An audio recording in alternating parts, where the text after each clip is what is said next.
Hi, I'm Bob Leipold, chemical engineer by education, but I recently retired from a job in health economics, and I did a lot of different things in between, everything from very traditional chemical engineering kinds of assignments to mathematical modeling of diseases to work in pharmaceutical consulting. So I have quite a broad background and be very interested in any questions you have about career paths, and look forward to having discussion with you about that this evening. Our next question. Statistics show that millennials have in some cases up to 10 jobs over the course of their working lives. Why should students consider a career in STEM fields? And I was hoping to hear from Dr. Abaraju and Dr. Leipold on that, if we could, please. I guess instead of longevity, I'd emphasize the variety. As I alluded to, I've had a lot of different jobs over the course of my career, starting in chemical engineering and ending in health economics, it's not easy to see how you would get from point A to point B, but if you go through the career progression and moving from one job to another, it all made some sense. And so I'd mention that for two reasons. One is the scientific training, the engineering training that I got as part of my education and early career prepared me to do a lot of different kinds of things like that, so that I could move from one kind of job to another easily because of the strong educational background that I had. But the other thing I would point out is that given that the people are likely to have a lot of jobs over the career, and in my case, a lot of different jobs in a lot of different areas, it makes the point that you're not done with your education when you get out of school. You have to keep learning once you get into the workplace, because if you were going to work for 30 or 40 years, things are going to change a lot. You may move into different areas, and if you can't pick up the new skills and knowledge that you need to do that, you're going to be out of luck. Fortunately, scientific and engineering training and education is a good preparation, not just for those early jobs, but it's good preparation for learning how to learn so that you can grow into some of these later positions that you might come to in your course of your career. Our next question is, the nation is losing many children along the K-16 STEM pipeline, and there are more jobs than applicants to fill them. What can we do to keep students involved and excited about working in STEM fields? And that was kind of a question to the whole group, if anyone has any insight. I'd say one thing that I think is very important is the kind of practical application and integration that was alluded to in the context of forensic sciences. Because again, there aren't very many jobs out there that are just chemistry or just biology or just physics. Most of the real jobs out there integrate a lot of different kinds of things, and not just a lot of different sciences, but mathematics, history, sociology, a lot of different fields. And the earlier we can demonstrate that that's the case and demonstrate the importance of integrating these things, it both makes the STEM areas more practical, and it makes it easier to see how it is that these things apply in the real world, but it also makes it more interesting.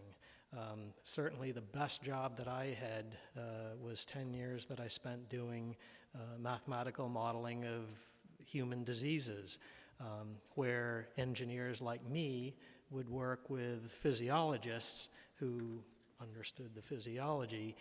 Neither one of us knew enough to develop these models by ourselves, but working together, we were very successful in developing very complex models that were useful for pharmaceutical companies to help them understand diseases. So I think anything that helps emphasize this integration and interdisciplinary nature of STEM early on, like the forensic science courses, is a great thing for boosting interest. I think one other thing that's very important to emphasize is the importance and role of creativity in science and engineering. Afraid a lot of people have the idea that scientists and engineers are drudges who just crank through calculations, and it's ultimately a very boring and not very creative endeavor, and nothing could be further from the truth. If to be a good scientist or engineer requires a lot of creativity, a lot of insight, and again, anything we can do early on to make that clear to students I think will give them a better appreciation for the way science and technology is actually practiced rather than how it is sometimes presented. What about the gender gap in certain STEM fields, and what can we do to encourage more women to work in STEM fields? I have no doubt that there is a gender gap, and I have no doubt that it is very discipline dependent, but I can also say that things have changed a lot for the better. I went to work for DuPont in 1980. The second job I had there was in a consulting group. Probably 20 people. I think every one of them was a middle-aged white male. And I was part of a program where, at least up until some time before I joined, you could go back and find just documents that talked about the X number of men in the program. And that wasn't just a casual, careless shorthand. They were all men. What I have seen more recently, though, and to be fair, I've last 20 years or so, I've worked mostly in pharmaceutical field and biology, which tends to be a little more friendly, I think, to women. I have probably worked for as many women as I have men. I have seen very little overt and, at least to my eyes, even subtle sexism. It hasn't seemed to be a huge problem. Now, I'm probably the wrong person to be asking about that, but I will say that in the ranks of the people that I have worked with in the last 15 or 20 years, that seems to be a lot less of a problem than it used to be, so there may be some cause for hope there. What are the most important skills needed to be successful in a STEM class at the high school for our students and our teachers? I was going to mention two qualities specifically. I just got preempted on the curiosity part. That is absolutely essential. You really have to want to know why things are the way they are. And if you have that, that will take you a very long way in the STEM fields. The other thing I was going to add to that is a healthy skepticism. It's not just enough to wonder why things are, but when you get the explanations, it's also important to ask, do I believe that? Why should I believe that? How can I test whether that's a reasonable explanation or not?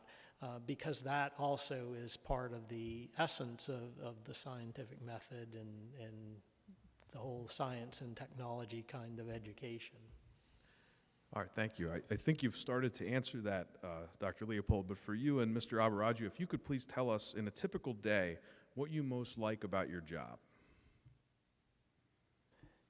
I think I can answer that, but I won't really answer the typical day thing because my typical day now is nothing. So I recently retired.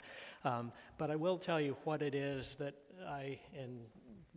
had the question for the students earlier about why they were interested in STEM, but I can tell you why it is that I find the STEM, science and engineering, so interesting, and that is because it gives you a very good way to understand how the world works. And to me, it's like magic. To be able to understand why things work the way they work is incredible. And again, I'll go back to the idea of developing mathematical models of human physiology and diseases. We would occasionally get in telling people about this, I would occasionally have somebody say, oh, but when you reduce life and life processes down to equations and computer models and things, it takes the magic out of that. And I found it to be exactly the opposite of that. The more I understood and the better I understood it, and the more I understood how complex and elegant and beautiful human physiology is, the more miraculous it was to me. So that kind of understanding increased the respect I have for, in this case, human physiology, but to me it's true of anything, even natural processes out in the world. To be able to understand how things work, again, to me is almost magic.